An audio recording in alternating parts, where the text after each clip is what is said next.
For today's video guys, magluto na puntag atong sudanon karong buntag.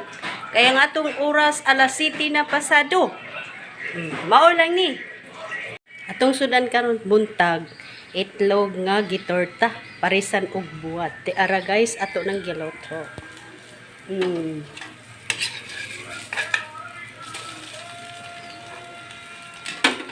Ato iparis ani, kanila nga buwad good. Pritohon. Ya, hotdog. Kasagara gyud atong masuwa sa buntag sayo. Itlog nga gitorta, buwad ug hotdog. Mao na gyud ang ato ang masuwa basta buntag sayo mo na atong sudan guys. Humot kay tanan ng itlog nga torta oh. Kaya akong gibutang nga lamas, bombay o kamatis.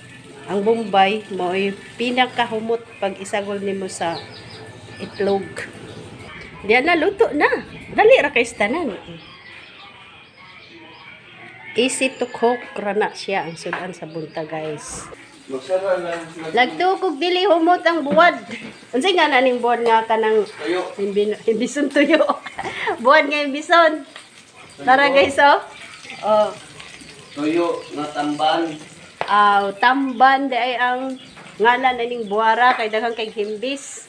Humot po di ay kay labas pa bag-o pa siyang gihimo og buwad sa merkado. Ako jud humot. Kay bago bining ligo nya ikaw.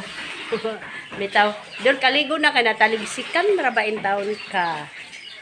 Kay gisayon niya kaligo ang iyang mga alagang manok, sisiw, katong mga hiniktan. Kay perting kusugas init karon, kahapon karon perting kusugas init makabuak sa ulo guys. Abin niyo guys, ang pinaka-paborito jud nako sudan sa buntag, itlog nga torta ug hotdog. Pero kay naa may buwad, nindot sa ni siya iparis-paris kay kuan man siya kanang parat ba? Wow, gud ang kinaham nimo, idol. Ang kinaham nimo doon singa Unsa man? hotdog. Dili sa hotdog nga unsa, hotdog ug nga hotdog. Tanawan ninyo akong buhok kalkag wa pay panudlay. Hotdog. Ayaw po na dol kay Kay sira itlog idol. kung kay nanay itlog nga gitorta, luto na gani umod kayo. Ug duha ka itlog. Chana all.